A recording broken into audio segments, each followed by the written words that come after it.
جو اللہ کے علاوہ نہ جانے کس کس کے آگے سر جھکاتے ہیں.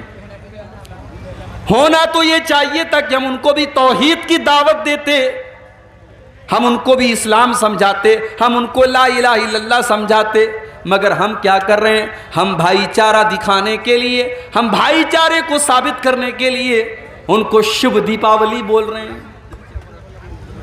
مسلمان دکاندار ہے، اس نے اپنی دکان پر بورڈ لگا کر کے رکھا ہے کہ ماں لکشمی آپ کے گھر پہ کرپا کرے اور آپ کے گھر کو روشن کرے.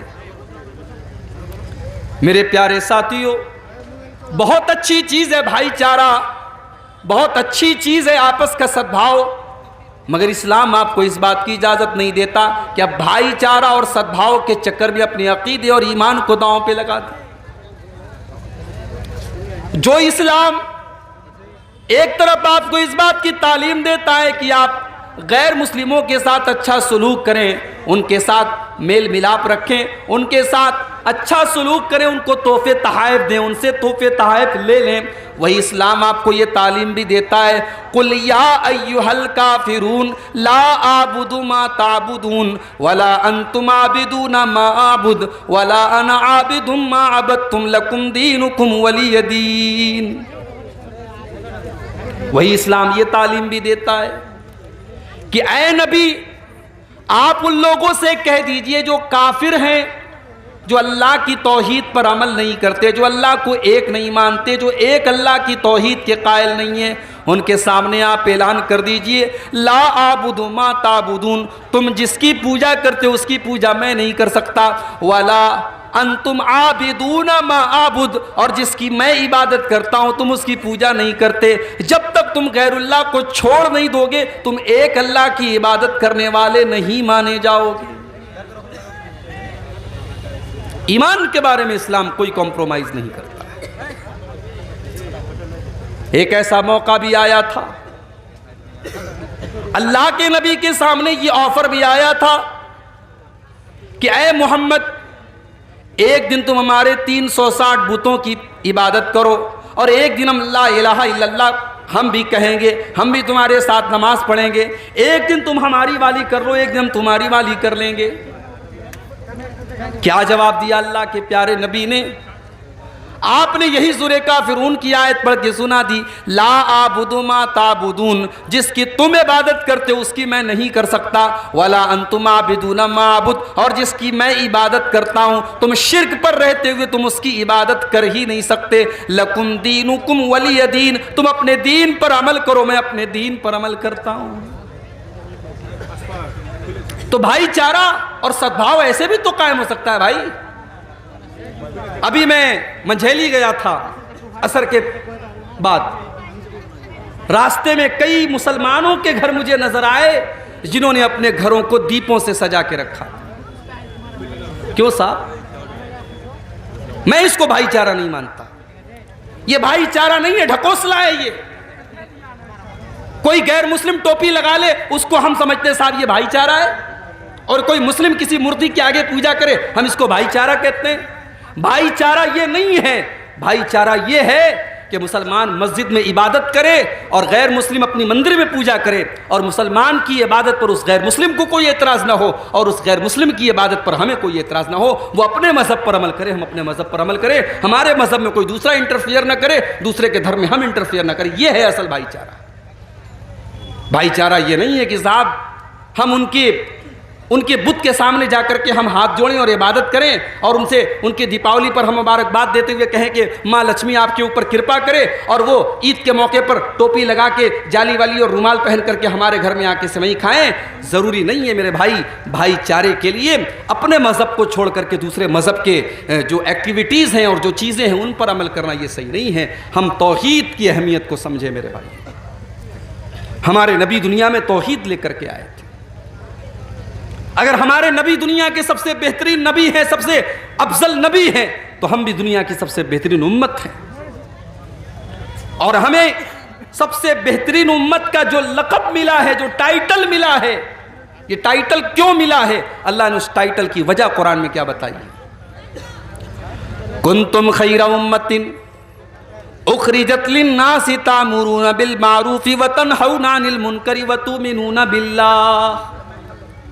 اے مسلمانوں، تم دنیا کی سب سے بہترین امت ہو، تمہیں لوگوں کے لیے نکالا گیا ہے، تم لوگوں کا بھلا کرنے کے لیے دنیا میں آئے ہو۔ تَأْمُرُونَ بِالْمَعْرُوفِ، تم لوگوں کو نیکیوں کا حکم دیتے ہو، وَتَنْہَوْنَ عَنِ الْمُنْکَرِ، تم برائیوں سے روکتے ہو، وَتُؤْمِنُونَ بِاللَّهِ، اور تم اللہ کے اوپر ایمان رکھتے ہو۔ ہماری پہچان ہے توحید۔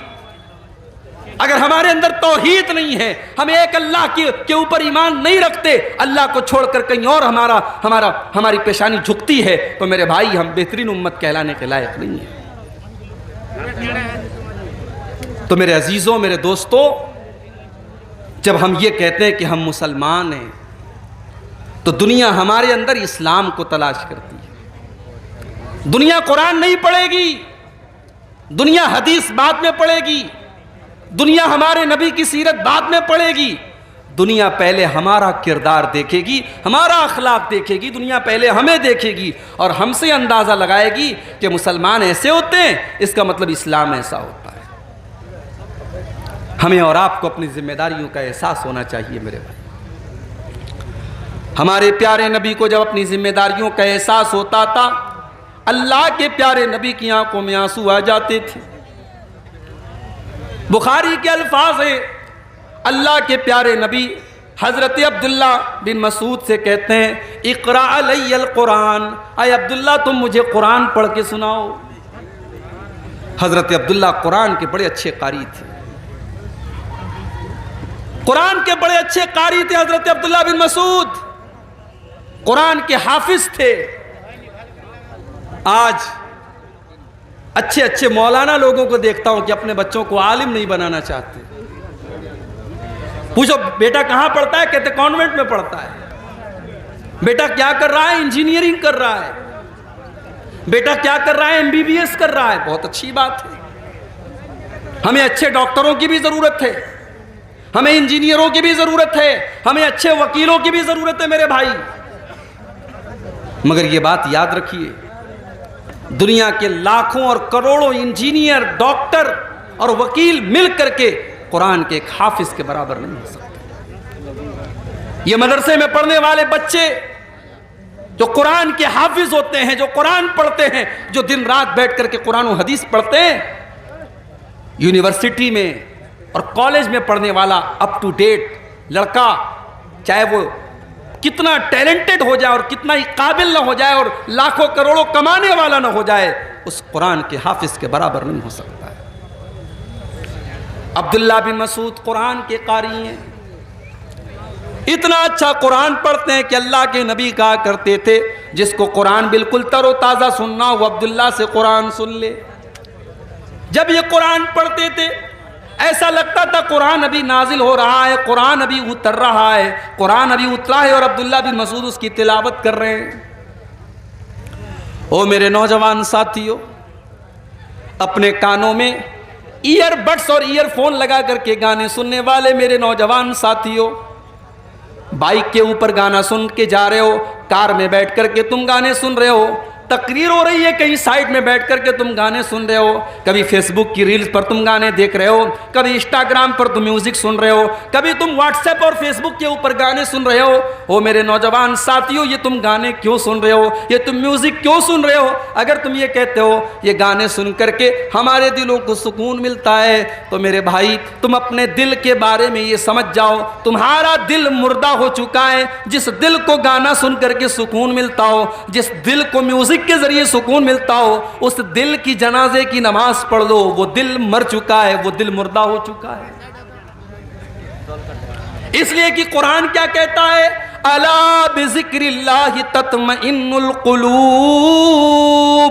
او لوگوں، جو دل ہوتا ہے وہ دل اللہ کے ذکر سے سکون پاتا ہے، دلوں کو اللہ کے ذکر سے سکون ملتا ہے۔ اگر آپ کا دل زندہ ہوتا تو قرآن کی تلاوت سے اس کو سکون ملتا، آپ کا دل اگر زندہ ہوتا تو اللہ کے ذکر سے اس کو سکون ملتا۔ اگر میوزک اور گانے بجانے سے اور گندی تصویروں سے آپ کے دل کو سکون مل رہا ہے، اس کا مطلب کہ آپ کا دل مردہ ہو چکا ہے۔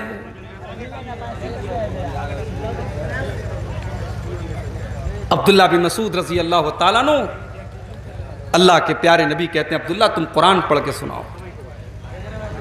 حضرت عبداللہ کہتے ہیں اے اللہ کے نبی میں آپ کو قرآن پڑھ کے سناؤں؟ یہ قرآن تو آپ ہی کے اوپر اترا ہے، میں کیسے آپ کو قرآن پڑھ کے سناؤں؟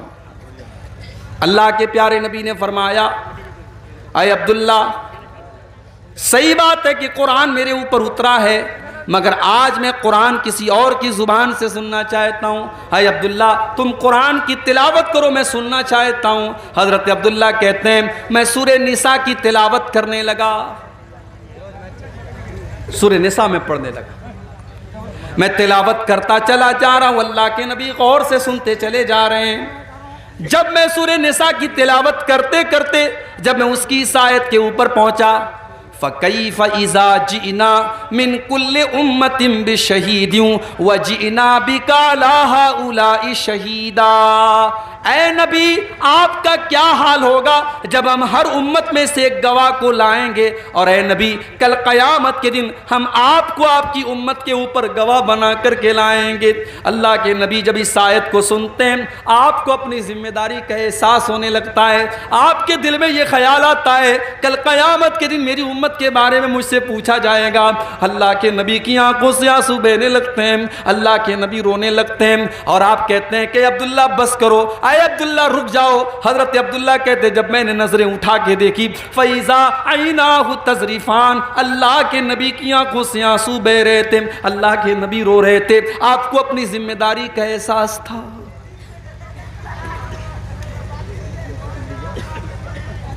ہمارے نبی کو تو اپنی ذمہ داری کا احساس تھا، ہمیں اور آپ کو کب اپنی ذمہ داری کا احساس ہوگا میرے بھائی؟ بڑا دعویٰ ہے ہمیں نبی سے محبت کا، شاید پورنیہ کے اندر بھی 12 ربیع الاول کو جلوس نکلا ہوگا، شاید ارریہ کے اندر بھی کوئی جلوس نکلا ہوگا۔ ایک سال میں 12 ربیع الاول کے موقع پر مالدہ میں تھا، بڑا پورا کلیا چک اور پورا مالدہ کی سڑکیں بھری ہوئی تھی رسول کے عاشقوں سے، رسول کے چاہنے والوں سے۔ بڑے دعوے ہیں صاحب ہمیں رسول سے محبت کے، کوئی گھروں کو سجا رہا ہے، کوئی گھروں میں جھنڈے لگا رہا ہے، کوئی بائک پہ جھنڈی لگا رہا ہے، کوئی ڈی جے بجا رہا ہے، کوئی نبی کی نعتیں بجا رہا ہے، کوئی ہرے رنگ کا کپڑا پہن کے نکلے ہوئے ہیں۔ دعوے تو بڑے لمبے چوڑے ہیں نبی سے محبت کے، مگر نبی کا اخلاق کہاں ہے میرے بھائی؟ نبی کی سیرت کہاں ہے؟ نبی کا کردار کہاں ہے؟ وہ نبی جس نے اپنے لیے کبھی کچھ نہیں بنایا، دنیا سے گئے کوئی پراپرٹی نہیں بنائی، کوئی اپنے بچوں کے لیے کوئی مال نہیں چھوڑا، کبھی عیش و آرام کی زندگی نہیں گزاری۔ آخری دن اللہ کے نبی کا سوموار کو آپ کا انتقال ہوتا ہے، اور سنڈے کو اتوار کی رات میں اللہ کے نبی کے گھر میں جو چراغ جلتا ہے اس چراغ کا تیل بھی پڑوسی سے ادھار لیا جاتا ہے۔ یہ زندگی گزاری اللہ کے پیارے نبی نے۔ آپ کے گھر میں کوئی فرنیچر نہیں ہے، کوئی مسیری نہیں ہے، کوئی آرام دہ گدا نہیں ہے۔ حضرت عمر ایک مرتبہ اللہ کے نبی کے کمرے میں آتے ہیں، دیکھتے ہیں ایک معمولی سی چٹائی بچھی ہوئی ہے، ایک معمولی سا تکیہ رکھا ہوا ہے، تھوڑی سی جو رکھی ہوئی ہے، ایک پانی کا پیالہ رکھا ہوا ہے۔ یہ اللہ کے نبی کا کمرہ ہے، یہ اللہ کے نبی کی کل کائنات ہے۔ حضرت عمر فاروق کی آنکھوں میں آنسو آ جاتے ہیں اور کہتے ہیں اے اللہ کے نبی، آپ اللہ کے نبی ہو کر اور ہم سب کے سردار ہو کر، ہم سب کے آقا ہو کر آپ ایسی زندگی گزارتے ہیں۔ اے اللہ کے نبی، قیصر و کسریٰ تو اپنے اپنے دربار میں عیش و آرام سے رہتے ہیں، آپ ایسی زندگی کیوں گزارتے ہیں؟ اللہ کے نبی فرماتے ہیں اما ترضا ان تکون لہم الدنیا ویکون لنا الاخرہ۔ اے عمر، کیا تم نہیں چاہتے کہ قیصر و کسریٰ کو تو دنیا مل جائے اور تمہارے نبی کو آخرت کی نعمتیں مل جائیں، تمہارے نبی کو اللہ کی نعمتیں مل جائیں؟ کیا تم یہ نہیں چاہتے؟ اس نبی نے اپنے لیے کچھ نہیں بنایا، اپنے بچوں کے لیے کچھ بھی نہیں بنایا۔ آخری دن جب اللہ کے نبی کا انتقال ہونے والا ہے، آپ کے گھر میں جو جو آتا ہے وہ آپ کی ذرا ایک یہودی کے گھر میں گروی رکھی جاتی ہے تو اس کے بدلے میں جو آپ کے گھر میں آتا ہے۔ اس نبی نے پتھر بھی کھائے، اس نبی نے پیٹ پر پتھر بھی باندھے، اس نبی نے 2 مہینے تک اس نبی کے گھر میں چولہا نہ جلائے۔ میرے پیارے ساتھیوں، یہ ساری تکلیفیں اللہ کے نبی نے کیوں اٹھائی ہیں؟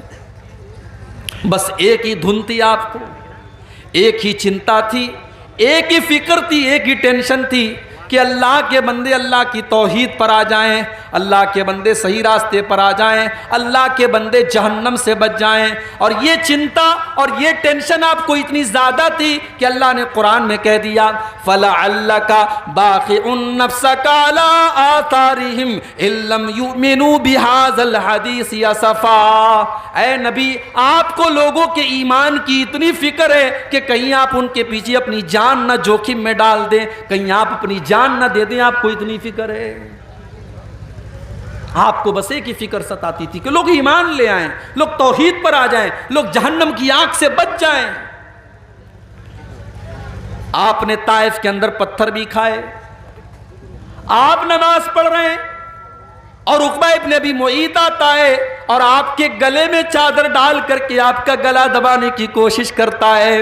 حضرت ابوبکر صدیق آتے ہیں اور آ کر کے اللہ کے نبی کو بچاتے ہیں اور کہتے ہیں اتقتلون رجلا ان یقول ربی اللہ، تم ایک انسان کو صرف اس لیے قتل کرنا چاہتے ہو کہ وہ اللہ کو اپنا رب کہتا ہے، وہ ایک اللہ کو اپنا رب کہتا ہے، تم اس لیے اس کو قتل کر دینا چاہتے ہو۔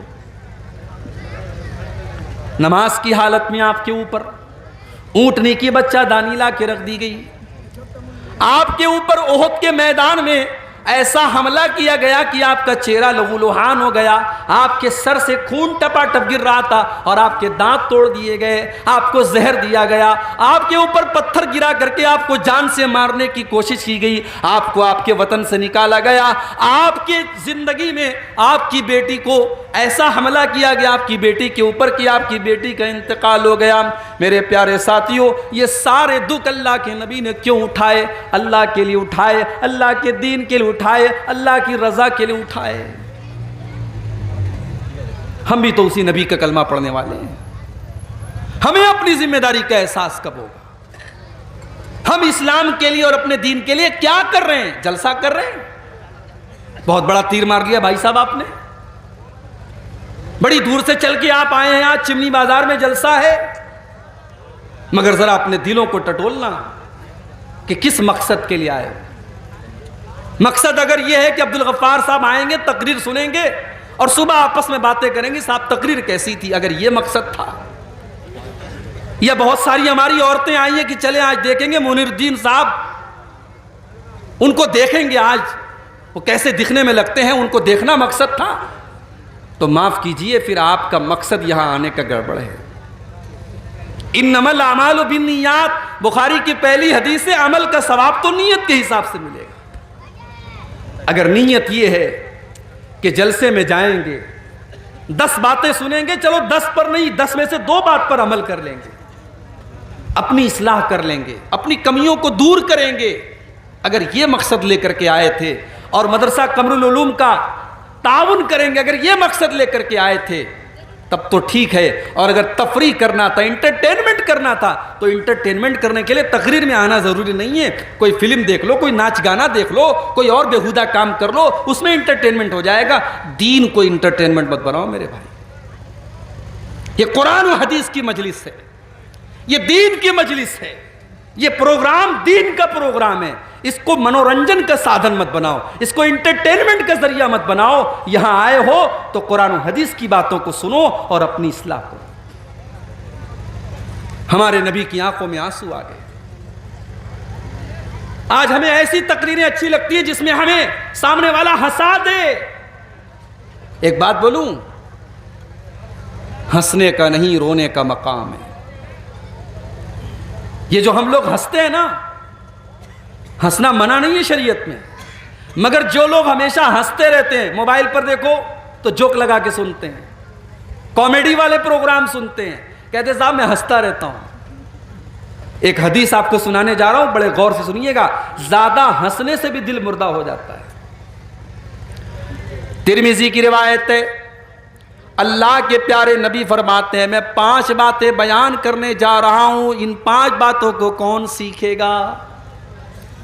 من یاخذ عنی ہؤلاء الکلمات، میں 5 باتیں بیان کرنے جا رہا ہوں. ان 5 باتوں کو کون سیکھے گا؟ حضرت ابو ہریرہ اللہ کے نبی کے وہ صحابی جنہوں نے اپنی زندگی کو وقف کر دیا تھا دین سیکھنے کے لیے، قرآن و حدیث سیکھنے کے لیے. ابو ہریرہ کہتے ہیں اے اللہ کے نبی میں آپ کی باتوں کو یاد کروں گا، اے اللہ کے نبی میں آپ کی باتوں کو یاد کروں گا اور دوسروں تک پہنچاؤں گا. آپ نے فرمایا نوٹ کر لو، میں 5 باتیں بتا رہا ہوں. نمبر 1، اتق المحارم تکن اغنى الناس. اتق المحارم، تم حرام سے بچنے والے بن جاؤ، تم حرام سے بچنے والے بن جاؤ، تم سب سے بڑے متقی بن جاؤ گے. متقی بننا ہے تو بہت تہجد پڑھنے کی ضرورت نہیں ہے، متقی بننا ہے تو بہت نفل روزہ رکھنے کی ضرورت نہیں ہے. اتق المحارم، حرام چیزوں سے بچو. تکن ازہد الناس، تو تم سب سے بڑے تکن عابد الناس، تم سب سے بڑے عبادت گزار بن جاؤ گے. عبادت گزار اگر بننا ہے، متقی بننا ہے، پرہیزگار بننا ہے تو حرام چیزوں سے بچنے والے بن جاؤ. حرام کاروبار سے بچو، حرام کمائی سے بچو، حرام زبان سے بچو، حرام چیزوں سے بچو، تم سب سے بڑے عبادت گزار بن جاؤ گے. اس کے بعد اللہ کے نبی کہتے ہیں دوسری چیز، وَرْضَ بِمَا قَسَمَ اللَّهُ لَكَ تَكُنْ أَغْنَى النَّاسِ. اللہ نے تمہاری تقدیر میں جو لکھ دیا ہے اس کے اوپر راضی ہو جاؤ، خوش ہو جاؤ، تم سب سے بڑے مالدار بن جاؤ گے. یہ حسد کیوں ہوتا ہے؟ میری تنخواہ 5,000 تیری 10,000 کیوں ہے؟ میں 50,000 مہینہ کماتا ہوں، تو 1 لاکھ کیوں کماتا ہے؟ ارے بھائی وہ 1 لاکھ اپنے مقدر سے کما رہا ہے، تم 50,000 اپنے مقدر سے کما رہے ہو. 50,000 کا تم بھی 1 لاکھ کرو، محنت کرو، کوشش کرو. تمہاری تقدیر میں اگر 1 لاکھ لکھا ہے دنیا کی کوئی طاقت چھین نہیں سکتی ہے، اور تمہاری تقدیر میں نہیں لکھا ہے تو تم سارے طریقے اپنا لو، تم 1 لاکھ روپیہ نہیں کما سکتے. تو تقدیر میں اللہ نے جو لکھ دیا ہے اس پر راضی رہو، خوش رہو، محنت کرو، بہتر سے بہتر کی کوشش کرو، مگر اللہ نے جو تقدیر میں لکھ دیا ہے اس کے اوپر خوش ہو جاؤ. اللہ کے پیارے نبی کہتے ہیں سب سے بڑے مالدار بن جاؤ گے. مالدار وہ نہیں ہے جس کا مکان سب سے اچھا ہو، مالدار وہ نہیں ہے جس کی بلڈنگ سب سے اچھی ہو، جس کا کپڑا سب سے اچھا ہو. مالدار وہ ہے جو چین کی نیند سوتا ہو، جس کے بچے بیمار نہ رہتے ہوں، جس کے گھر میں کچ کچ نہ لگی رہتی ہو، جس کے گھر میں ٹینشن نہ رہتی ہو. اللہ کے نبی نے کہا تقدیر پر راضی ہو جاؤ، سب سے بڑے مالدار بن جاؤ. تیسری چیز، وَأَحِبَّ لِلنَّاسِ مَا تُحِبُّ لِنَفْسِكَ تَكُنْ مُسْلِمًا تَكُنْ مُؤْمِنًا. اور جو تم اپنے لیے پسند کرتے ہو وہی تمام لوگوں کے لیے تم پسند کرو، تم مسلمان بن جاؤ گے. تم نہیں چاہتے تمہاری بیٹی کو کوئی غلط نظر سے دیکھے، تمہاری بہن کو کوئی غلط نظر سے دیکھے، تمہاری بیوی کو کوئی چھیڑے. تم بھی دوسروں کی بیٹیوں کو، دوسری کی بہوؤں کو، دوسروں کی بہنوں کو غلط نظر سے دیکھنا بند کر دو. تم نہیں چاہتے کوئی تمہاری غیبت کرے، چغلی کرے، برائی کرے، تم دوسروں کی غیبت کرنا بھی بند کر دو. تم چاہتے ہو لوگ تمہاری اچھائیوں کی تعریف کریں اور تمہاری برائیوں کے اوپر پردہ ڈال دیں، تم بھی دوسروں کی اچھائیوں کی تعریف کرو اور دوسروں کی برائیوں پر پردہ ڈال دو. جو تم اپنے لیے پسند کرتے ہو وہی تمام لوگوں کے لیے پسند کرو. اللہ کے نبی کہتے ہیں اگر تم ایسا کرو گے تو تم مومن بن جاؤ گے. چوتھی چیز، وَأَحْسِنْ إِلَىٰ جَارِكَ تَكُنْ مُسْلِمًا. اور اپنے پڑوسی کے ساتھ تم اچھا سلوک کرو. تمہارا پڑوسی مسلمان ہے تب بھی، غیر مسلم ہے تب بھی، تمہاری برادری کا ہے تب بھی، تمہاری برادری کا نہیں ہے تب بھی، تمہارے مسلک کا ہے تب بھی، تمہارے مسلک کا نہیں ہے تب بھی، پڑوسی کو تکلیف پہنچانے کا تمہیں کوئی ادھیکار نہیں ہے. اپنے پڑوسی کے ساتھ تم بھلائی کرو. اللہ کے نبی فرماتے تم مسلمان بن جاؤ گے. اور پانچویں چیز، وَلَا تُكْثِرِ الضِّحْكَ. اور اللہ کے نبی فرماتے ہیں کہ تم زیادہ ہنسا مت کرو، اس لیے کہ زیادہ ہنسنے سے فَإِنَّ كَثْرَةَ الضِّحْكِ تُمِيتُ الْقَلْبَ. زیادہ ہنسنے سے دل مردہ ہو جاتا ہے. تو ہنسنا زیادہ نہیں ہونا چاہیے، کبھی کبھی رونا چاہیے میرے بھائی. قرآن کریم میں اللہ تعالیٰ نے رونے والوں کا واقعہ بھی بیان کیا ہے.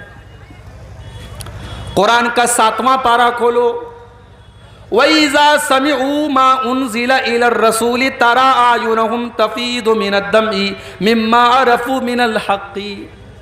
اے نبی، عیسائیوں کے سامنے بھی جب قرآن پڑھا جاتا ہے تو عیسائیوں میں جو نیک لوگ ہوتے ہیں، جو اچھے لوگ ہوتے ہیں، وَإِذَا سَمِعُوا مَا أُنزِلَ إِلَى الرَّسُولِ، جب قرآن کی تلاوت کو وہ سنتے ہیں، تَرَىٰ أَعْيُنَهُمْ تَفِيضُ مِنَ الدَّمْعِ، تو اے نبی آپ کیا دیکھتے ہیں؟ ان کی آنکھوں سے آنسو بہنے لگتا ہے، وہ رونے لگتے ہیں۔ حبشہ کا دربار تھا، نجاشی کا دربار تھا، اور مسلمانوں نے حبشہ میں جا کر کے پناہ لی تھی۔ مکہ کے کافروں نے دو لوگوں کو بھیجا، ان دونوں لوگوں نے آ کر کے نجاشی کو بھڑکانا شروع کر دیا۔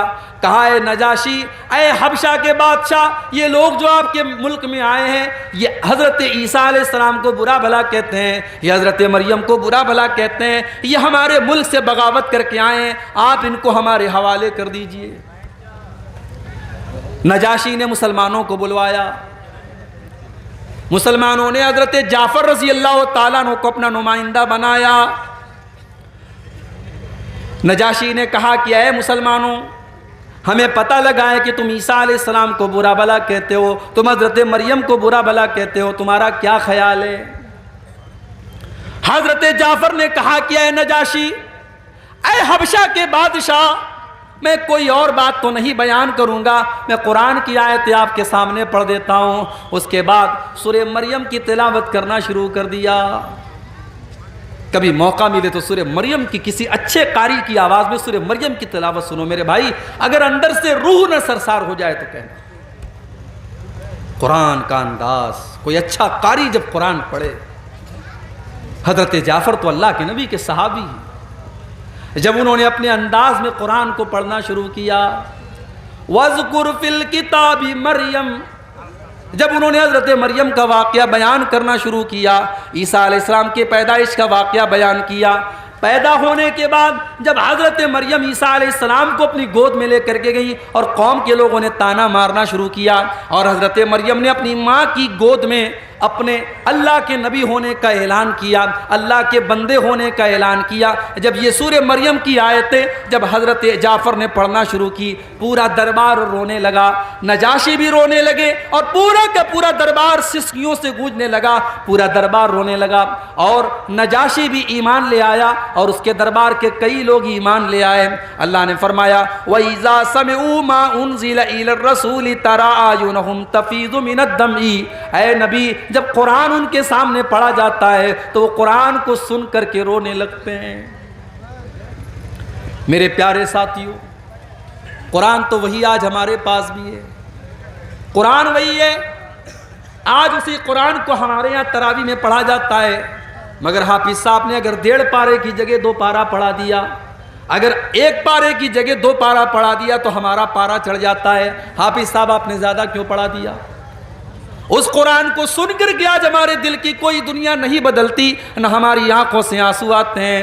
میرے پیارے ساتھیوں، کیا بات ہے، قرآن تو وہی ہے، قرآن تو وہی ہے جس کے بارے میں اللہ نے فرمایا لو انزلنا هذا القرآن على جبل لرأيته خاشعا متصدعا من خشیۃ اللہ۔ اے نبی، اس قرآن کو اگر ہم کسی پہاڑ کے اوپر بھی اتار دیں تو پہاڑ بھی اللہ کے خوف سے چور چور ہو جائے گا۔ ہمارے دل کی کیا اوقات ہے؟ ہمارا دل تو ملائم سا ہے، نرم سا ہے، گوشت کا بنا ہوا ہے۔ اللہ نے کہا قرآن پہاڑ پر بھی اترتا تو پہاڑ چکنا چور ہو جاتا، اور آج قرآن سے ہمارے دل کے اوپر کوئی اثر نہیں ہو رہا ہے۔ اس کا مطلب کہ ہمارا دل پہاڑ سے بھی زیادہ سخت ہو چکا ہے۔ قرآن کا پہلا پارہ اٹھاؤ، اللہ نے یہودیوں کے بارے میں فرمایا ثم قست قلوبكم من بعد ذلك فهي كالحجارة او اشد قسوة۔ اے یہودیو، تم اتنے گناہ کر چکے ہو، تم اللہ کی اتنی نافرمانی کر چکے ہو کہ گناہ کرنے کی وجہ سے تمہارے دل کٹھور ہو چکے ہیں، تمہارے دل سخت ہو چکے ہیں، پتھر سے بھی زیادہ کٹھور ہو چکے ہیں۔ اس لیے کہ پتھر بھی کچھ ایسے ہوتے ہیں کہ پتھر سے رس رس کر کے پانی بہنے لگتا ہے، پتھر اللہ کے خوف سے جھک جاتا ہے اور پتھر سے ندیاں نکلنے لگتی ہیں۔ مگر اے یہودیو، تم اللہ کے اتنے بڑے نافرمان اور اتنے بڑے گنہگار ہو کہ تمہارے دل تو پتھروں سے بھی زیادہ سخت ہو چکے ہیں۔ آج جانتے ہو ہم قبرستان جاتے ہیں، قبرستان جا کر کے بھی ہمارے دل نرم نہیں ہوتے، ہماری آنکھوں سے کبھی آنسو نہیں آتے۔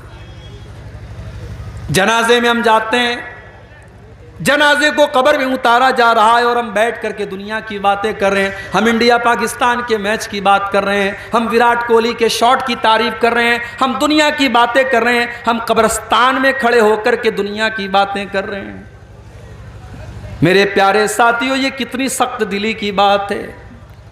قبرستان تو وہ جگہ ہے جو ہماری اوقات ہمیں بتاتی ہے، جو ہمیں ہماری آخرت بتاتی ہے، مگر ہم تو اتنے سخت دل ہو چکے ہیں کہ قبرستان جا کر کے بھی ہمیں موت یاد نہیں آتی، قبرستان جا کر کے بھی ہم کو آخرت یاد نہیں آتی۔ ابن ماجہ کی روایت ہے، ایک انصاری صحابی کا جنازہ تھا، جنازے کو قبر میں اتارا جا رہا تھا۔ اللہ کے پیارے نبی اپنے صحابہ کو لے کر کے قبر کے ایک سائیڈ میں بیٹھے ہوئے تھے اور بالکل خاموش تھے، اور آپ اس قبر کے بارے میں سوچ رہے تھے۔ اچانک آپ کی آنکھوں سے آنسو بہنے لگے، آپ اتنا روئے حتی بل الثری، آپ کے آنسوؤں سے وہاں کی زمین بھیگ گئی، زمین تر ہو گئی۔ آپ نے اپنے صحابہ سے فرمایا لمثل ھذا فاعدوا یا اخوانی، اے میرے صحابہ اس قبر میں تم کو بھی جانا ہے، یہ منزل تم کو بھی دیکھنی ہے، یہ جگہ تم کو بھی دیکھنی ہے، تم اس کی تیاری کرو۔ او پورنیہ میں پلاٹ بنانے والوں، وہ چوک میں مکان خریدنے والوں، وہ کروڑوں کی پراپرٹی بنانے والوں، قبر میں کوئی پراپرٹی کام نہ دے گی، کوئی دکان کام نہ دے گی، تمہارے گھر کا اے سی کام نہ دے گا، تمہارے گھر کا پنکھا کام نہ دے گا، تمہارے گھر میں لگایا گیا انورٹر کام نہ دے گا۔ اس قبر میں تم کو بھی جانا ہے، وہاں تمہارا بیٹا تمہاری مدد کرنے نہ آئے گا، تمہاری بیوی تمہیں ایک گلاس پانی دینے نہ آئے گی۔ لمثل ھذا فاعدوا یا اخوانی، اللہ کے نبی اپنے صحابہ سے کہتے ہیں اے میرے صحابہ، اس قبر میں تم کو جانا ہے، تم اس کی تیاری کرو۔ ہم کو تو قبرستان جا کر کے بھی موت یاد نہیں آتی، ہماری آنکھوں میں کبھی آنسو نہیں بہتے قبرستان جا کر کے۔ عثمان غنی کو دیکھو، یہ اللہ کے نبی کے وہ صحابی ہیں جن کو اللہ کے نبی نے کئی مرتبہ جنتی کہا تھا۔ عثمان غنی جب قبرستان کے پاس سے گزرتے تھے اور قبروں کو دیکھتے تھے، زار و قطار رونے لگتے تھے، آنکھوں سے آنسو بہنے لگتے تھے۔ پوچھا گیا کہ عثمان غنی جنت کی بات آتی ہے تو آپ نہیں روتے ہیں، جہنم کا تذکرہ ہوتا ہے تو آپ نہیں روتے ہیں، قبرستان کو دیکھ کر کے کیوں رونے لگتے ہیں، قبروں کو دیکھ کر کے کیوں رونے لگتے ہیں؟ عثمان غنی کہتے ہیں او لوگو، میں نے اپنے پیارے نبی، اللہ کے پیارے نبی کو یہ فرماتے ہوئے سنا ہے ان القبر اول منزل من منازل الاخرہ، بے شک قبر آخرت کی پہلی منزل ہے، جس نے اس منزل کو کراس کر لیا اس کے لیے آگے کی منزلیں بھی آسان ہوں گی۔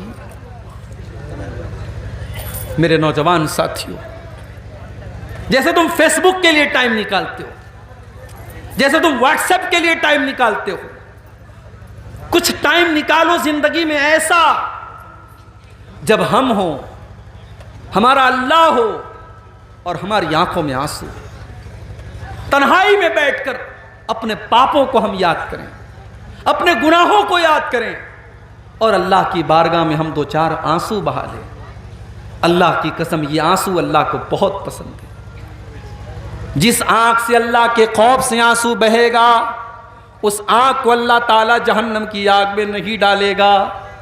اللہ کے پیارے نبی فرماتے ہیں لا یلج النار رجل بکت من خشیت اللہ، جو انسان اللہ کے خوف سے روتا ہے ایسے انسان کو اللہ تعالیٰ جہنم کی آگ میں نہیں ڈالے گا۔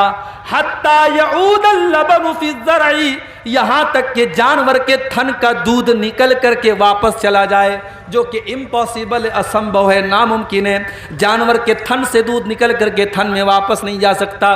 جو اللہ کے خوف سے روئے گا، جس کی آنکھوں سے اللہ کے خوف سے آنسو نکلے گا، وہ آنکھ بھی اللہ کے عذاب میں نہیں جائے گی، جہنم میں نہیں جائے گی۔ ایک اور حدیث میں اللہ کے نبی فرماتے ہیں لیس شیء احب الی اللہ من قطرتین، دو قطرے ایسے ہیں جو اللہ کو بہت پسند ہیں، دو قطرے، دو بوندیں ایسی ہیں جو اللہ کو بہت پسند ہیں۔ قطرۃ دموع من خشیت اللہ، ایک اللہ کے خوف سے بہنے والے آنسوؤں کے قطرے، اللہ کے خوف سے جس آنکھ سے آنسو نکل جائے وہ آنسوؤں کے قطرے اللہ کو بہت پسند ہیں۔ وَقَطْرَةُ دَمٍ تُحْرَقُ فِي سَبِيلِ اللَّهِ، اور اللہ کی راہ میں بہنے والے شہید کے خون کی بوندیں اللہ کو بہت پسند ہیں۔ اور اس کے بعد اللہ کے نبی فرماتے ہیں کہ دو نشان اللہ کو بہت پسند ہیں، اثر فی سبیل اللہ، ایک وہ نشان ہے جو اللہ کے راستے میں لڑتے ہوئے آنکھ میں لگ گیا، ماتھے میں لگ گیا، پیٹ میں پیٹھ میں لگ گیا، پیٹ میں لگ گیا، وہ نشان اللہ کو بہت پسند ہے۔ وَأَثَرٌ فِي فَرِيضَةٍ مِّن فَرَائِضِ اللَّهِ، اور اللہ کے کسی فریضے کی ادائیگی میں جو نشان پڑ جائے، نماز کا پڑھتے پڑھتے ماتھے پر نشان پڑ جائے، حج کرتے ہوئے پیر میں نشان پڑ جائے، اللہ کے کسی فریضے کی ادائیگی میں کوئی نشان اگر باڈی پر آ جائے، شریر پر آ جائے، وہ نشان اللہ کو بہت پسند ہے۔ اللہ کے خوف سے رونا اللہ کو بہت پسند ہے۔ قرآن کا 16واں پارہ اٹھاؤ، سورہ مریم کی آیتیں ہیں۔ اللہ نے بہت سارے نبیوں کا ذکر کیا، اللہ نے زکریہ علیہ السلام کا ذکر کیا، یحییٰ کا ذکر کیا، اللہ نے موسیٰ کا ذکر کیا، عیسیٰ کا ذکر کیا، اللہ نے ابراہیم کا ذکر کیا، اللہ نے ادریس کا ذکر کیا، اللہ نے اسماعیل کا ذکر کیا، اللہ نے نوح علیہ السلام کا ذکر کیا۔ اللہ نے بہت سارے نبیوں کا ذکر کرنے کے بعد فرمایا اذا تتلا علیہم آیات الرحمن خروا سجدا وبکیا۔ او لوگو، یہ ہمارے پیغمبر تھے، یہ ہمارے نبی تھے، یہ ہمارے رسول تھے، جب ان کے سامنے اللہ کی آیتیں پڑھی جاتی تھی یہ سجدے میں گر جاتے تھے اور رونے لگتے تھے۔ او لوگو، آج ہماری آنکھوں سے آنسو کیوں نہیں آتے ہیں؟ ہماری آنکھوں سے آنسو نہیں آتے، کیوں نہیں آتے؟ کیونکہ دل سخت ہو چکے ہیں۔ مکہ کے کافروں کے سامنے بھی جب قرآن پڑھا جاتا تھا تو وہ ہنستے رہتے تھے، وہ مذاق اڑاتے تھے۔ اللہ نے فرمایا افمن ھذا الحدیث تعجبون، او لوگو، اس قرآن کو جب پڑھا جاتا ہے تو تمہیں بڑا تعجب ہوتا ہے، وتضحکون ولا تبکون، تم ہنستے رہتے ہو، تم روتے نہیں ہو، وانتم صامدون، تم تو ہنسی مذاق کرتے ہو۔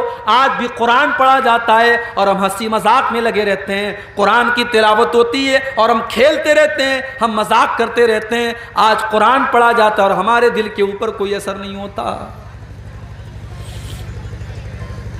آج اکتوبر کا مہینہ چل رہا ہے، سردی کا موسم شروع ہو چکا ہے، لیکن یہاں پروگرام میں بیٹھ کر کے مجھے پسینہ ہو رہا ہے۔ سوچو مئی جون کا اگر مہینہ ہو اور یہاں یہ شامیانہ اور ٹینٹ بھی نہ لگا ہو اور کھلے میدان کے نیچے مجھے بٹھا دیا جائے تو مجھے کتنا پسینہ ہوگا۔ آج ہم ذرا سی گرمی برداشت نہیں کر سکتے۔ او میرے نوجوان ساتھیوں، کل قیامت کے دن کی گرمی تم کیسے برداشت کرو گے جب یہ سورج 9 کروڑ 30 لاکھ میل کی دوری پر نہیں ہوگا بلکہ صرف اور صرف 1 میل کی دوری پر ہوگا۔ 1 میل کی، 1 میل کتنا ہوتا ہے؟ 1 میل ہوتا ہے 1.6 کلومیٹر، 1.5 کلومیٹر۔ 1.5 کلومیٹر کتنا ہوا؟ یہ سورج 1.5 کلومیٹر کی دوری پر ہوگا۔ گرمی سے لوگ بے حال ہوں گے۔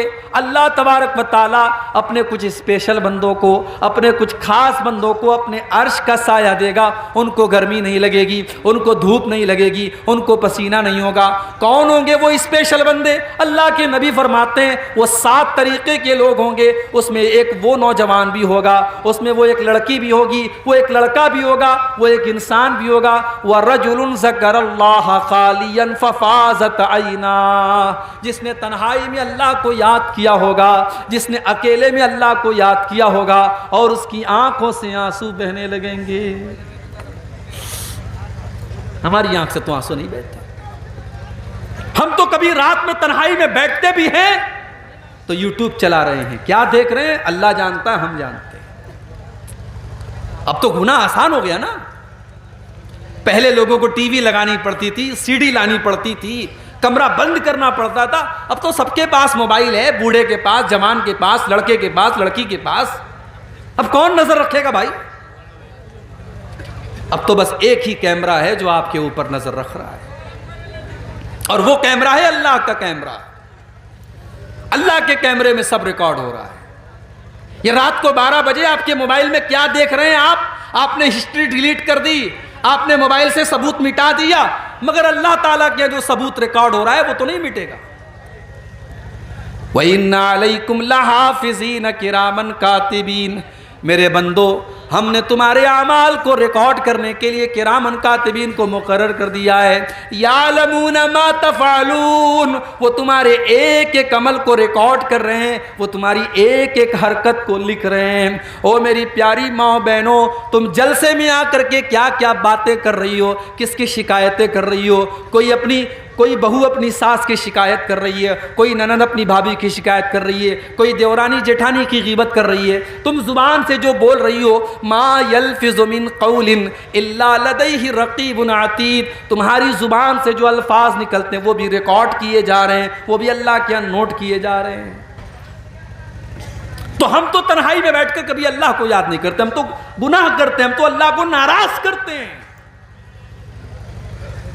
اور آپ کے سیمانچل میں تو یہ ماحول بنا ہے کہ صاحب مدرسے میں 10,000 روپیہ چندہ دیا ہے، تو جب تک 10 منٹ تک یہاں مائک میں ہمارے لمبی چوڑی دعا نہ ہو تب تک ہمارے دل کو سکون نہیں ملے گا۔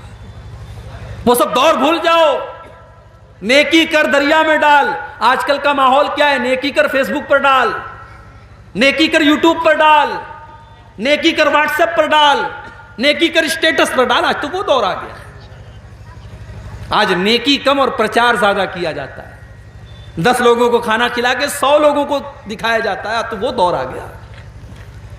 میرے پیارے ساتھیوں، صحابہ کرام کو دیکھو، وہ بیچارے اتنے نیک تھے کہ اگر کبھی کوئی نیکی نہیں کر پاتے تھے تو نیکی نہ کر پانے کے غم میں وہ روتے تھے۔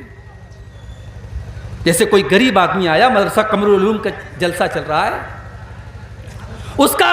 اس کا دل چاہتا ہے کہ میں مدرسے میں 1000 روپیہ چندہ دوں، مگر وہ غریب آدمی ہے، مزدور آدمی ہے، وہ بیچارہ بڑی مشکل سے 100 روپے کا ارینجمنٹ کرتا ہے۔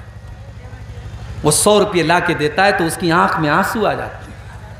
وہ سوچتا ہے کاش میرے پاس 1000 ہوتا، 1,00,000 ہوتا، میں ان غریب بچوں کی تعلیم کے لیے 1,00,000 کا تعاون کر دیتا۔ اس کو کہتے ہیں نیکی نہ کر پانے کا جذبہ، نیکی نہ کر پانے کا ملال۔ غزوہ تبوک کا موقع تھا، یہ بڑی عجیب و غریب لڑائی تھی، بڑا عجیب و غریب غزوہ تھا اللہ کی نبی کی زندگی کا۔ میں اپنے نوجوان بھائیوں سے کہوں گا کبھی یوٹیوب پر غزوہ تبوک کے بارے میں سن لینا، میرے بیان بھی موجود ہے، تم سن لینا۔ غزوہ تبوک کے بارے میں ہر نوجوان کو پڑھنا چاہیے، سننا چاہیے۔ گرمی کا موسم تھا، کھجوروں کے پکنے کا ٹائم تھا، اور مدینہ سے 600 کلومیٹر کا سفر طے کرنا تھا۔ سواریوں کی قلت تھی، پیسے کی قلت تھی۔ اللہ کے پیارے نبی نے اعلان کیا، اس لشکر کے تعاون کے لیے تم اپنا چندہ دو، جو چندہ دے گا، جو تعاون کرے گا، میں اسے جنت کی گارنٹی دیتا ہوں۔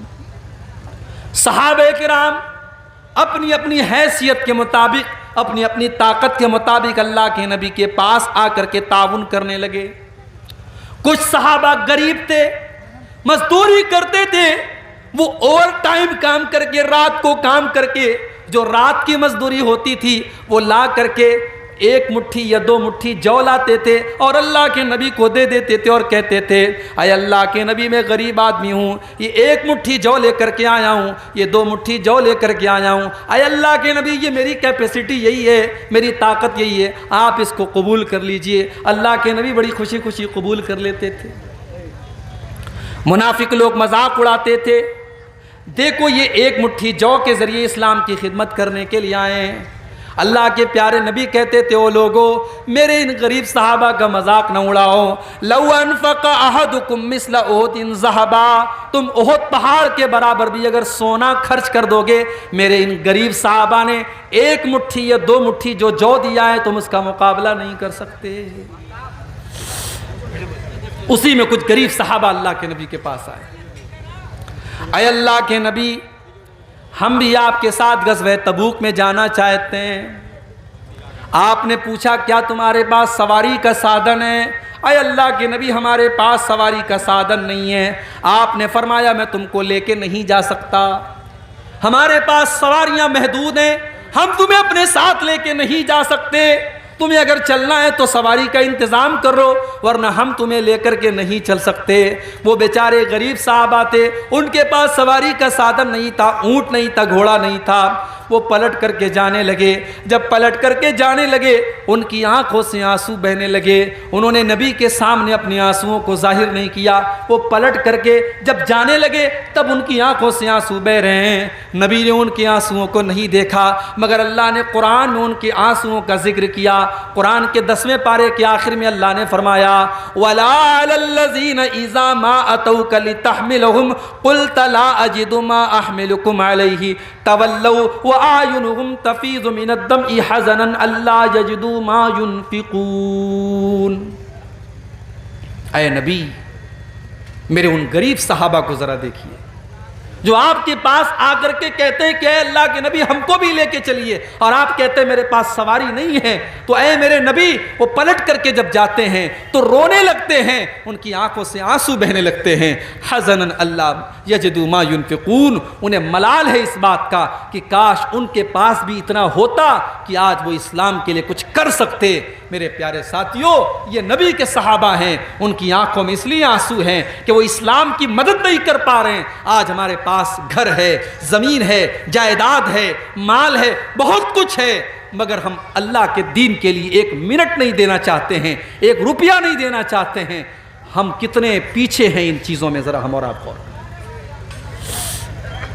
اب آئیے 2-4 واقعات اللہ کے نبی کی سیرت سے آپ کو سناتا ہوں جب پیارے نبی کی آنکھوں میں آنسو آئے تھے، کیونکہ آج کی میری تقریر کا عنوان یہی ہے، رونا۔ اب یہاں رونے کی بات آئی ہے تو ایک بات بولتا ہوں، رونا بھی کئی طریقے کا ہوتا ہے۔ ہم لوگ سمجھتے ہیں کہ صاحب آدمی کو جب تکلیف ہوتی ہے، درد ہوتا ہے تبھی روتا ہے۔ علامہ ابن قیم نے لکھا ہے کہ رونا 10 طرح کا ہوتا ہے، 10 طریقے سے انسان روتا ہے۔ نمبر 1، سب سے پہلا جو رونا ہوتا ہے رقت کا رونا، رحمت کا رونا۔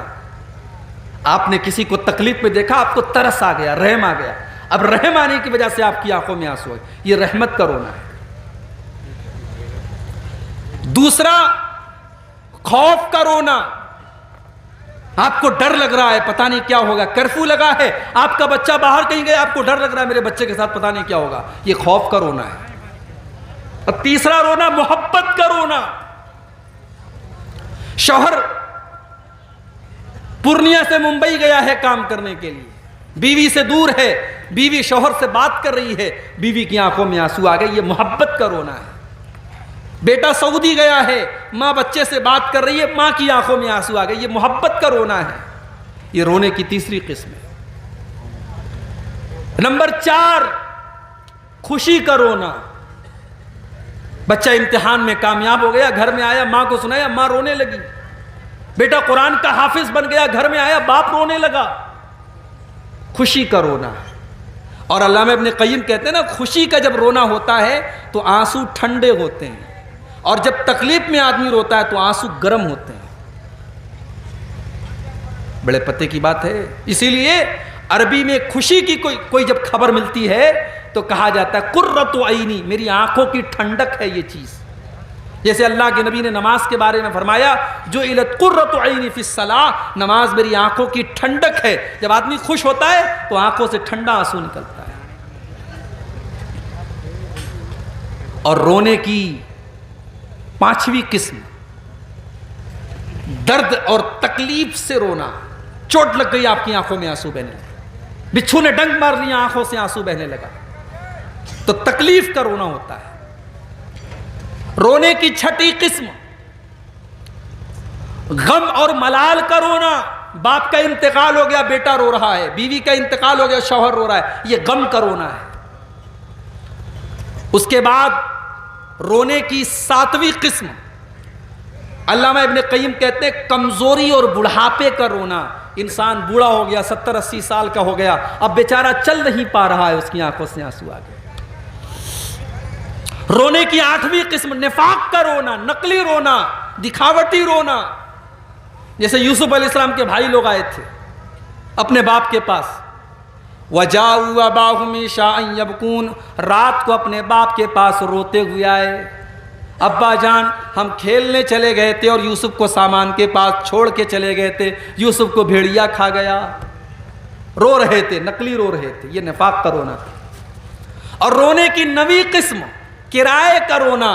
عرب میں بہت ساری عورتوں کو کرایہ دے کر، پیسہ دے کر بلایا جاتا تھا، میت پر رویا کرتی تھی۔ آج بھی راجستھان وغیرہ میں بہت ساری عورتیں یہ کام کرتی ہیں، اس کو کہتے ہیں کرائے کا رونا۔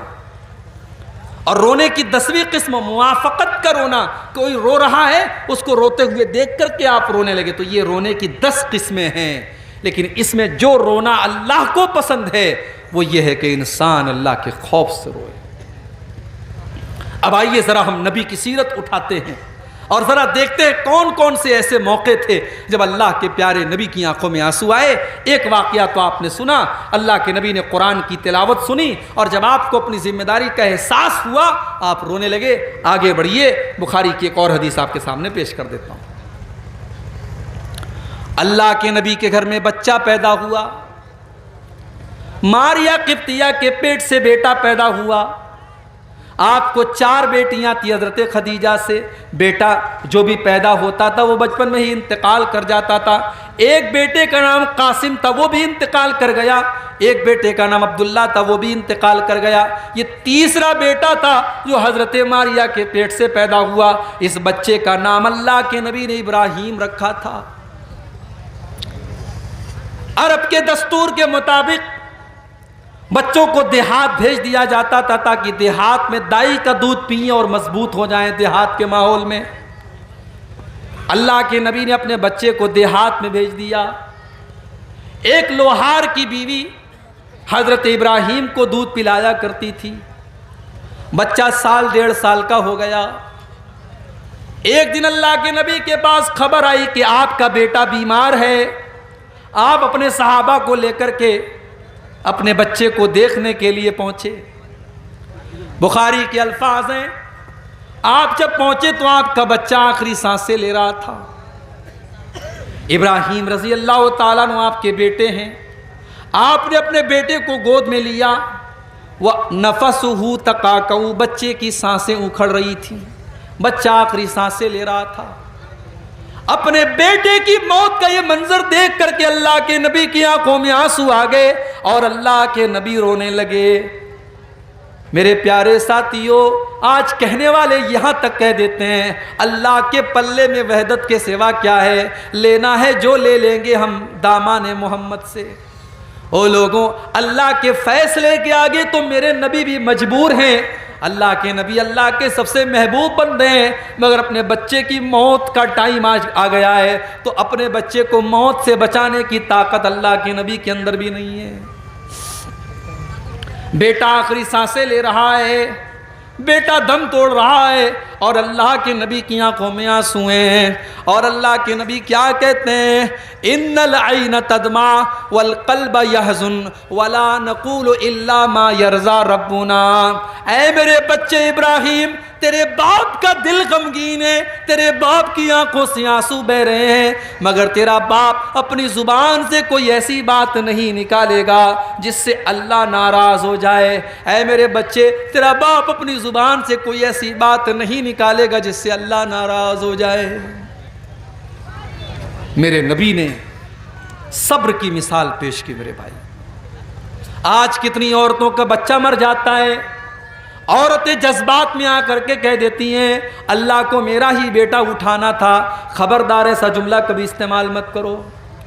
کسی کے شوہر کا انتقال ہو جاتا ہے، عورتیں کہہ دیتی ہیں ابھی تو میرے شوہر کی موت کا ٹائم نہیں تھا، میرے شوہر کو کیوں اللہ نے اٹھا لیا۔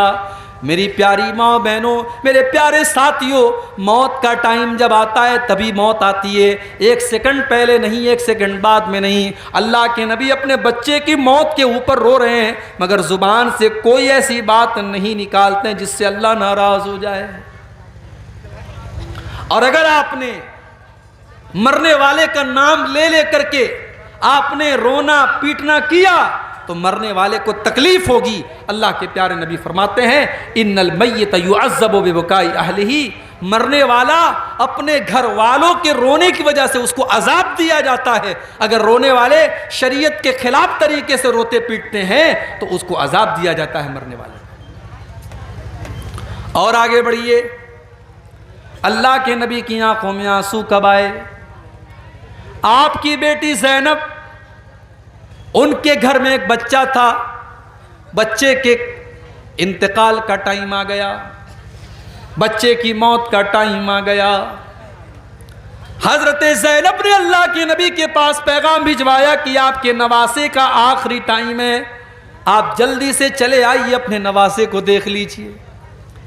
اللہ کے نبی نہیں جاتے ہیں، بلکہ اپنی بیٹی کو یہ پیغام بھجواتے ہیں، اِنَّا لِلَّهِ مَا آتَا وَلَهُ مَا خَسْ، اے میری بچی، اللہ تعالیٰ کی مرضی ہے، وہ جو چاہتا ہے لے لیتا ہے، وہ جو چاہتا ہے دے دیتا ہے، فَلْتَصْبِرْ وَلْتَعْتَصِبْ، اے میری بچی تو صبر سے کام لے اور ثواب کی امید رکھ۔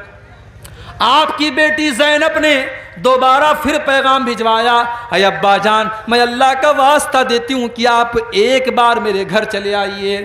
اللہ کے نبی اپنی بیٹی کے گھر پہنچتے ہیں، اپنی بیٹی کے گھر پہنچے اور نواسے کا انتقال ہونے والا ہے، نواسے کا آخری ٹائم ہے، اور نواسے کو اللہ کے نبی گود میں لیتے ہیں، اور آپ دیکھتے ہیں کہ نواسا آپ کا آخری سانسیں لے رہا ہے، آپ کا نواسا موت اور زندگی کی لڑائی لڑ رہا ہے، آپ کا نواسا دنیا سے جا رہا ہے۔ اللہ کے نبی کی آنکھوں سے آنسو بہنے لگتے ہیں۔ صحابہ کہتے ہیں، اے اللہ کے نبی، ہم یہ کیا دیکھ رہے ہیں؟ آپ کی آنکھوں میں آنسو بہ رہے ہیں، آپ رو رہے ہیں۔ اللہ کے نبی فرماتے ہیں، ہَذِهِ رَحْمَةٌ جَعَلَهَا اللَّهُ فِي قُلُوبِ عِبَادِهِ، او لوگو، یہ تو رحمت کی نشانی ہے جو اللہ نے اپنے بندوں کے دل میں ڈالی ہے۔ میں ایک نانا بھی ہوں، میں ایک باپ بھی ہوں، اپنے نواسے کے غم میں یہ آنسو نکل رہے ہیں، جو اللہ نے رحم دل میں ڈالا ہے اسی رحم کی یہ نشانی ہے۔ نبی کی آنکھوں میں آنسو آئے تھے تب بھی۔ ایک اور موقع یاد کیجئے،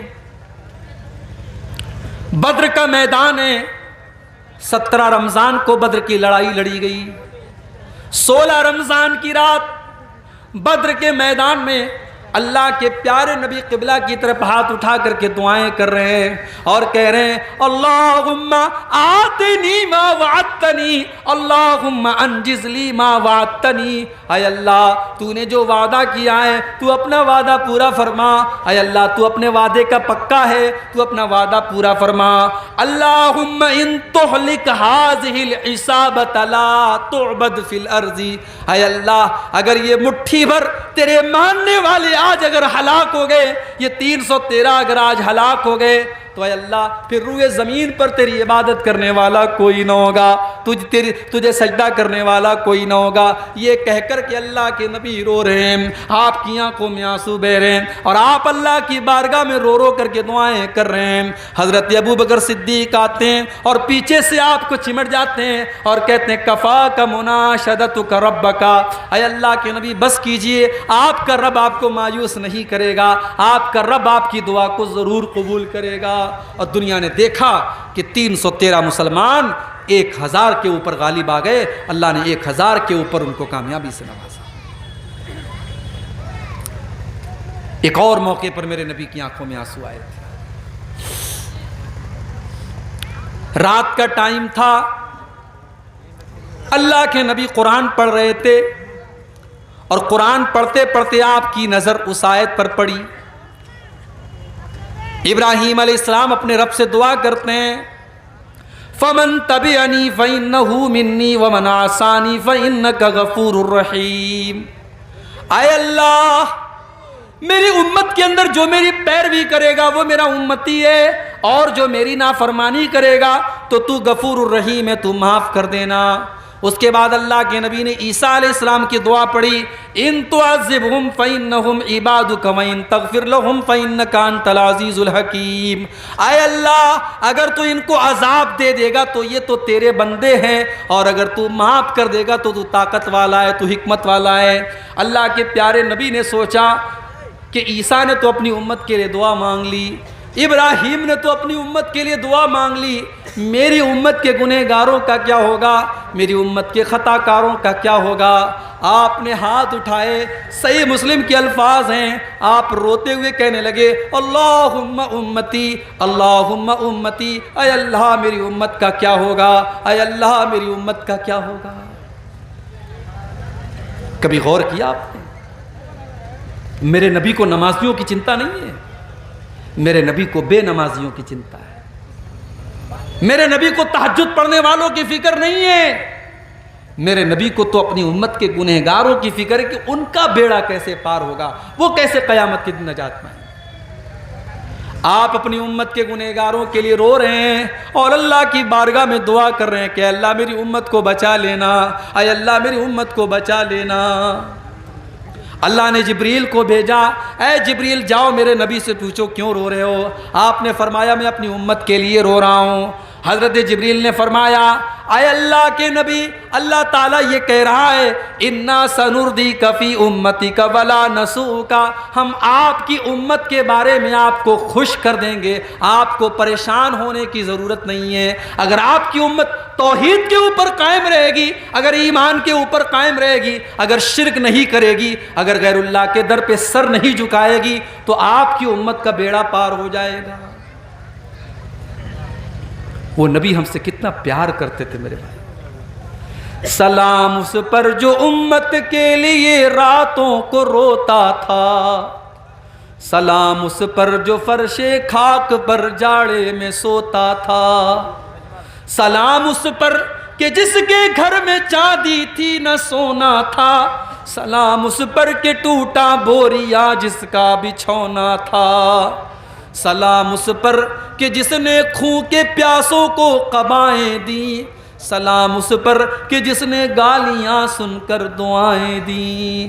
میرے پیارے ساتھیوں، وہ نبی ہم سے اتنا پیار کرتے تھے کہ ہمارے لیے وہ راتوں کو رویا کرتے تھے۔ اس نبی سے ہم کتنا پیار کرتے ہیں؟ نہیں کرتے ہم۔ اگر ہم کرتے تو آج مسجدیں خالی نہ رہتی۔ وہ نبی تو نماز سے اتنا پیار کرتے تھے کہ آخری ٹائم بھی اس نبی نے نماز کو نہیں بھولا۔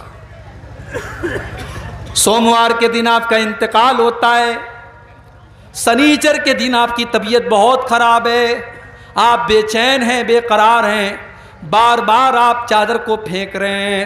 ام حبیبہ کہتی ہیں آپ کی زبان سے الفاظ نہیں نکل پا رہے تھے، میں نے کان لگایا، میں نے غور سے سنا کہ دیکھوں اللہ کے نبی کی زبان سے کیا نکل رہا ہے۔ آخری ٹائم اللہ کے نبی کہہ رہے تھے الصلاۃ وما ملکت ایمانکم، او لوگو نماز کی پابندی کرنا، نماز کا خیال کرنا، نماز کو نہیں چھوڑنا، نماز سے لاپرواہی مت کرنا۔ آخری دن بھی آپ کو نماز یاد تھی۔ آپ جب ٹینشن میں ہوتے تھے، آپ حضرت بلال سے کہتے تھے یا بلال ارحنا بالصلاۃ، اے بلال جلدی سے اذان دے دو اور مجھے نماز کے ذریعے سکون پہنچاؤ، جب تک نماز نہیں پڑھ لوں گا مجھے سکون نہیں ملے گا۔ او نبی سے محبت کا دعویٰ کرنے والو، او نبی پر جان چھڑکنے کا دعویٰ کرنے والو، تم ایک ٹائم کی نماز نہیں پڑھتے ہو اور دعویٰ کرتے ہو کہ ہم نبی کے لیے جان دے دیں گے۔ ارے جان بعد میں دینا، پہلے اپنی نیت تو قربان کر کے فجر کی نماز تو پڑھو، تم جان کیا دو گے؟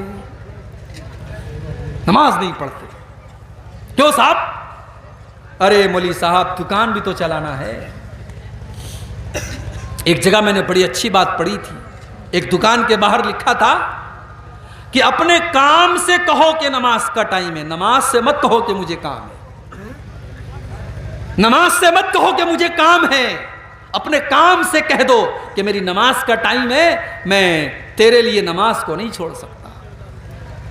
میرے نوجوان ساتھیوں، آپ نماز کی پابندی شروع کر دیجئے، میں اللہ کو گواہ بنا کر کے کہتا ہوں آپ کے کاروبار میں اور برکت ہوگی انشاءاللہ، آپ کے چہرے پر اور نور پیدا ہوگا، آپ کی زندگی میں اور برکت آئے گی۔ جس دکان کے لیے اور جس کاروبار کے لیے آپ نماز کو چھوڑ دیتے ہیں میرے بھائیوں، وہ نماز سے بڑھ کر کے نہیں ہے۔ اللہ نے اپنے نیک بندوں کی تعریف کرتے ہوئے فرمایا رجال اللہ تلہیہم تجارت ولا بیع عن ذکر اللہ واقام الصلاۃ، میرے نیک بندے کاروبار کی وجہ سے کبھی نماز نہیں چھوڑتے۔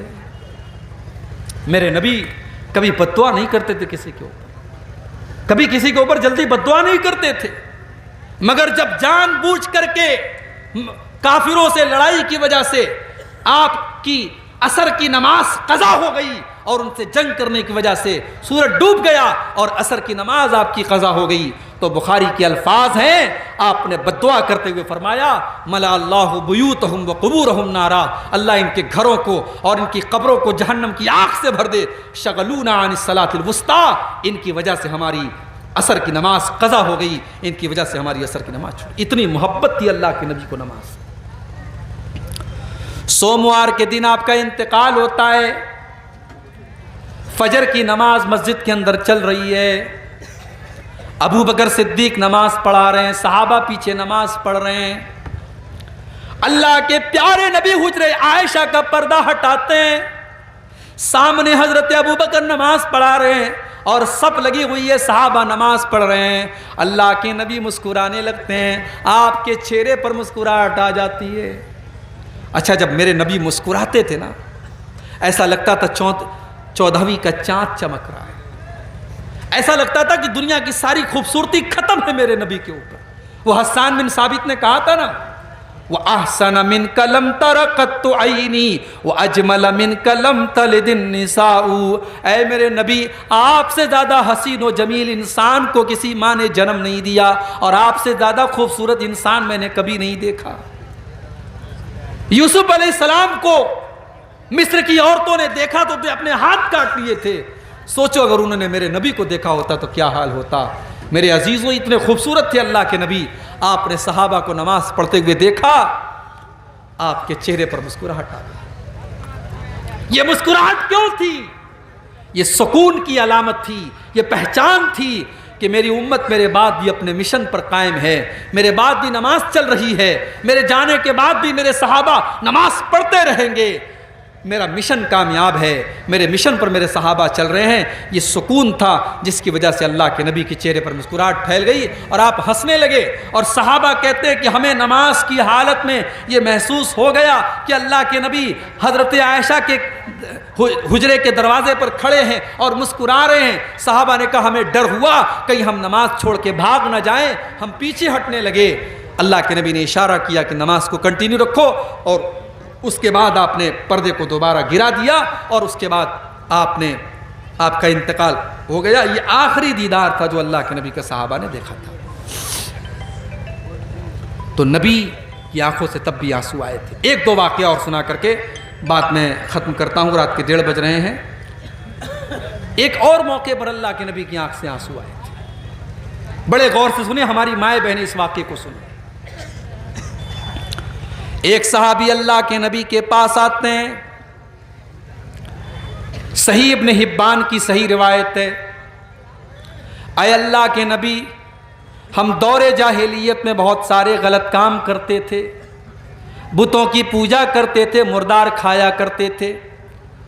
اے اللہ کے نبی، انہی غلط کاموں میں سے ایک کام یہ بھی تھا وَنَقْتُلُ الْأَوْلَادَ، کہ ہم اپنے بچوں کو قتل کر دیا کرتے تھے، اپنے بچوں کو مار ڈالا کرتے تھے، ہم بیٹیوں کو قتل کر دیتے تھے. اے اللہ کے نبی، میری ایک بیٹی تھی، مجھ سے بہت پیار کرتی تھی. کُلَّمَا دَعَوْتُهَا أَجَابَتْ، جب میں اس کو بلاتا تھا وہ دوڑی دوڑی میرے پاس آتی تھی. اے اللہ کے نبی، ایک دن میں نے اپنی بچی کو بلایا، وہ دوڑی دوڑی میرے پاس آئی، میں نے اس کا ہاتھ پکڑا اور گھر کے باہر لے کر کے چلا. کچھ دور چلا، کچھ دور گیا، ایک کنویں کے پاس پہنچا. جب میں کنویں کے پاس پہنچا، میری معصوم بچی میرے دل کی پلاننگ سے بے خبر تھی. میں نے کنویں کے پاس پہنچ کر کے فَتَرَدَّيْتُهَا فِي الْبِيرِ، میں نے اس کنویں کے اندر اپنی بیٹی کو ڈھکیل دیا. اے اللہ کے نبی، میں نے اپنے انہی ہاتھوں سے اپنی بیٹی کو اس کنویں کے اندر ڈھکیل دیا. اور آخری لفظ جو میری بیٹی کی زبان سے نکل رہا تھا، جو آج بھی میرے کانوں میں گونجتا ہے، میری بیٹی کہہ رہی تھی یا ابتا، یا ابتا، اے ابا جان میرا قصور کیا ہے، اے ابا جان میری غلطی کیا ہے، اے ابا جان میرا اپرادھ کیا ہے، مجھے کس جرم کی سزا آپ نے دی ہے. اے اللہ کے نبی، میری بیٹی میرے ہاتھوں سے مر گئی، اپنے انہی ہاتھوں سے میں نے اپنی بیٹی کا مرڈر کر دیا. اے اللہ کے نبی، میرے سارے گناہ تو اللہ تعالیٰ معاف کر دے گا، کیا میرا یہ گناہ بھی معاف ہو جائے گا؟ صحابی اپنا واقعہ بیان کر رہے ہیں اور صحابی کی آنکھ میں آنسو ہے، صحابی رو رہے ہیں اور اللہ کے نبی کی آنکھوں سے بھی آنسو بہ رہے ہیں، اللہ کے پیارے نبی بھی رو رہے ہیں۔ صحابہ کرام اس صحابی سے کہنے لگے احزنت رسول اللہ، تو نے اللہ کے نبی کو دکھی کر دیا، تو نے اللہ کے نبی کو صدمے میں ڈال دیا، تیری وجہ سے اللہ کے نبی دکھی ہو گئے۔ اللہ کے نبی نے فرمایا نہیں، اس کو اپنے دل کا درد بیان کرنے دو، اس کو اپنے دل کی بات کہہ لینے دو۔ صحابی نے پورا واقعہ سنایا اور کہا اے اللہ کے نبی کیا میرا یہ گناہ بھی معاف ہو جائے گا؟ اللہ کے نبی نے فرمایا کہ ہاں، اسلام میں آنے کے بعد پہلے کے تمام گناہ معاف ہو جائیں گے، اب یہاں سے تم ایک نئی زندگی شروع کرو، تمہارا یہ گناہ بھی معاف ہو جائے گا۔ میری پیاری ماں اور بہنوں، اسلام وہ دین ہے اور میرے نبی وہ نبی ہیں جنہوں نے آپ کو جینے کا حق دیا ہے۔ اگر صرف اس بات کو آپ سمجھ لیں تو آج کوئی عورت یہ نہ کہے کہ اسلام نے ہم کو کیا دیا ہے، اسلام میں تو بڑی پابندیاں ہیں۔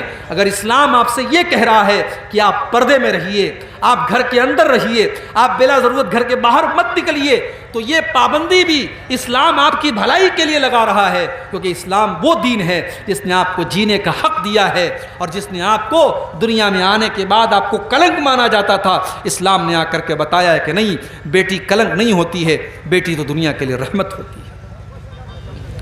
ایک اور موقع پر اللہ کے نبی کی آنکھوں سے آنسو آئے تھے اور یہ آخری واقعہ ہے، میں اس کو سنا کر کے بات ختم کرنے جا رہا ہوں۔ یہ روایت بھی صحیح ابن حبان کے اندر موجود ہے۔ اللہ کے نبی ایک دن گھر سے نکلتے ہیں، بھوک سے بے حال ہیں آپ، کئی دن سے کھانا آپ کو نہیں ملا ہے، بھوکے ہیں آپ، باہر نکلے، دوپہر کا ٹائم ہے، ابو بکر صدیق سے ملاقات ہوئی، عمر فاروق سے ملاقات ہوئی۔ اے ابو بکر، اتنی دوپہر میں کیا کر رہے ہو؟ اے عمر کیا کر رہے ہو؟ اے اللہ کے نبی، ما اخرجانا الا الجوع، ہم لوگ تو بھوک سے بے حال ہو کر کے نکلے ہیں۔ اللہ کے نبی نے فرمایا اے ابو بکر، اے عمر، میں بھی بہت بھوکا ہوں اور اللہ کی قسم بھوک سے بے حال ہو کر کے نکلا ہوں۔ کہ چلو ہم لوگ ابو ایوب انصاری کے گھر چلتے ہیں۔ یہ ابو ایوب انصاری کون تھے؟ یہ اللہ کے نبی کے وہ صحابی تھے جو اللہ کے نبی جب مدینہ پہنچے تو سب سے پہلے انہی کے گھر میں آپ نے قیام کیا تھا، اور یہ اللہ کے نبی سے بہت محبت کرتے تھے، اور اللہ کے پیارے نبی روزانہ ان کے گھر میں ایک ٹائم جاتے تھے اور یہ کچھ نہ کچھ ناشتہ پانی اللہ کے نبی کو کراتے تھے۔ لیکن آج دوپہر کا ٹائم تک کھانے کا ٹائم تھا، اللہ کے نبی اپنے دونوں صحابی کو لے کے، حضرت ابو بکر کو لے کے، حضرت عمر کے لے کے ان کے گھر پہنچے۔ دروازہ کھٹکھٹایا، ابو ایوب انصاری گھر میں نہیں تھے، ان کی بیوی ام ایوب تھی، انہوں نے دروازہ کھولا، اللہ کے نبی کو دیکھا،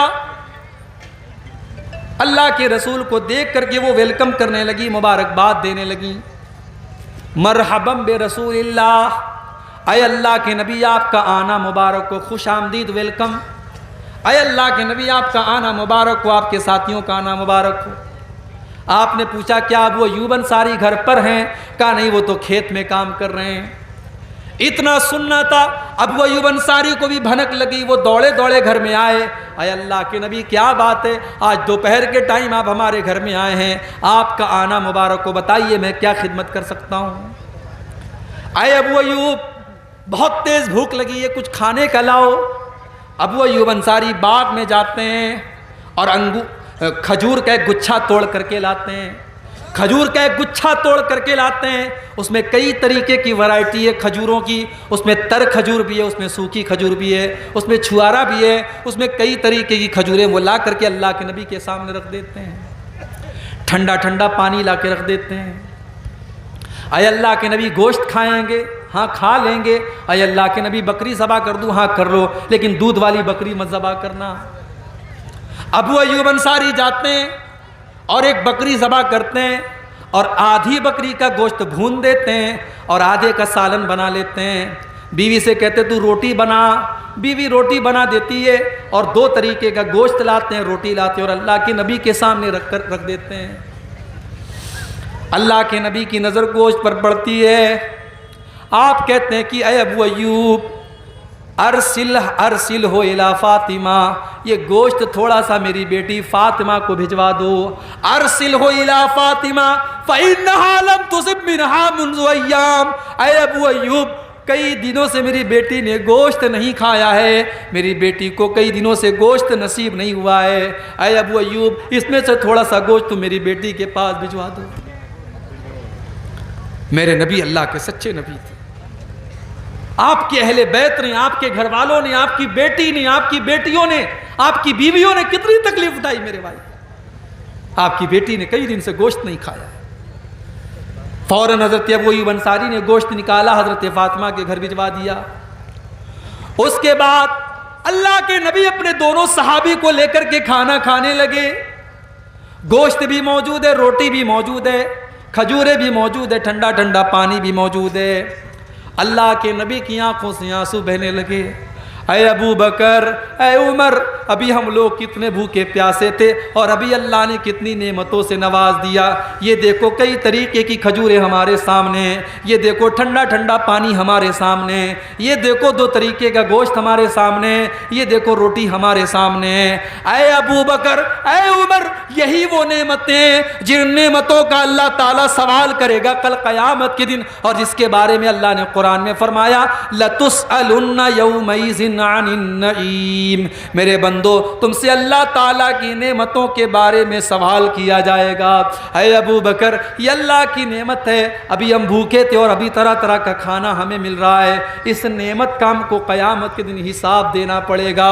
او چکن کھانے والوں، او مٹن کھانے والوں، او اعلیٰ بلڈنگوں میں رہنے والوں، او کروڑوں کمانے والوں، بہت اچھی بات ہے زندگی میں سکھ کا آنا، بہت اچھی بات ہے زندگی میں دولت کا آنا بھی بہت اچھی بات ہے، مگر جتنی نعمتیں آپ کو ملیں گی اتنا زیادہ اللہ کو حساب بھی دینا پڑے گا. لَتُسْأَلُنَّ يَوْمَئِذٍ عَنِ النَّعِيمِ. ان نعمتوں کے بارے میں اللہ تعالیٰ کیا پوچھا جائے گا. میرے نبی کی آنکھوں سے آنسو آئے کیونکہ ان نعمتوں کا حساب اللہ کے یہاں دینا ہے. میرے پیارے ساتھیوں، کبھی ہم اور آپ اپنے بارے میں سوچیں کہ کبھی ہماری آنکھوں میں آنسو کیوں نہیں آتے. اس کا مطلب یہ ہے کہ دل کی جو زمین ہے وہ ویران ہو چکی ہے، وہ بنجر ہو چکی ہے، اور دل کی زمین کو تقویٰ کی جو ہے آب پاشی کی ضرورت ہے. اس کو تقویٰ کا پانی دینے کی ضرورت ہے. اپنے دل کو تقویٰ کے پانی سے سیراب کرو. جب دل کی زمین سیراب ہوگی تب آنکھوں سے آنسو جھڑیں گے. میرے بھائیوں، ہم اللہ کی نافرمانیوں سے بچیں، ہم گناہوں سے بچیں. انشاءاللہ جب ہمارا دل پاک و صاف ہوگا تو ہماری آنکھوں سے اللہ کے خوف سے آنسو بھی بہیں گے. یہ چند باتیں اللہ کے خوف سے آنسو اور رونے کے متعلق تھیں. اللہ تعالیٰ سے دعا ہے رب العالمین ہم سب کو اللہ سے ڈرنے کی توفیق عطا فرمائے. اللہ ہمارے دلوں میں اپنا خوف پیدا فرمائے. جو ہم میں بیمار ہیں اللہ ان کو شفائے کامل عطا فرمائے. جو روزی